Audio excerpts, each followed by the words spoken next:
Bom maneira que 24 horas su seguidores sa onda que tem arubiano 24 horas tem e nota importância está rond mundo. E nós estamos aqui na Fort Lauderdale, em InterMiami Soccer Park, na onde o fim de semana aqui estou tomando lugar é Dream Cup, de 2 viagens, na onde o mais que 800 times de 4 países rond mundo e obviamente time de Merca está participando para gana e competência aqui de futbol. E Aruba está presente, Team Dryer a preparar 3 times, onde o Nanglo está jogando já sábado, também já domingo contra diferentes times e assim naturalmente passa a cara de Aruba. Hoje nós estamos presentes para o que trata de apertura, com um lugar com bonita flag parade, onde o parte do time de Aruba também tem oportunidade para cantar com nossa bandeira a Ribefeld e o nome de Aruba também a ressonar sumamente bonita.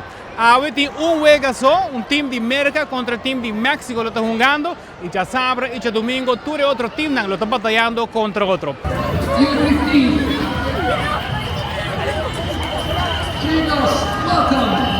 Team Trainer, U15 from Aruba. Nossa presencia bonita caminata con los muchonan de categoría U1 junto con U3 representando nos dos islas de Aruba para o Team Dreyer Academy. Dream Cup está de 2 años que está organizado, está sumamente cup más grande y nos está más orgulloso de estar presente aquí, no únicamente representando Team Dreyer, pero nos dos islas de Aruba, chiquito pero potente.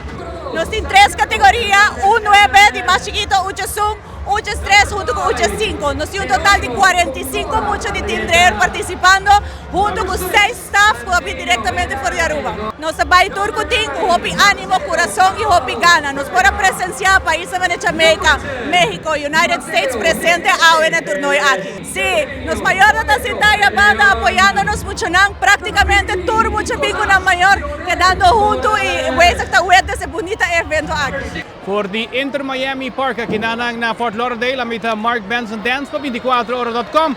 Nos está prometiendo notícia.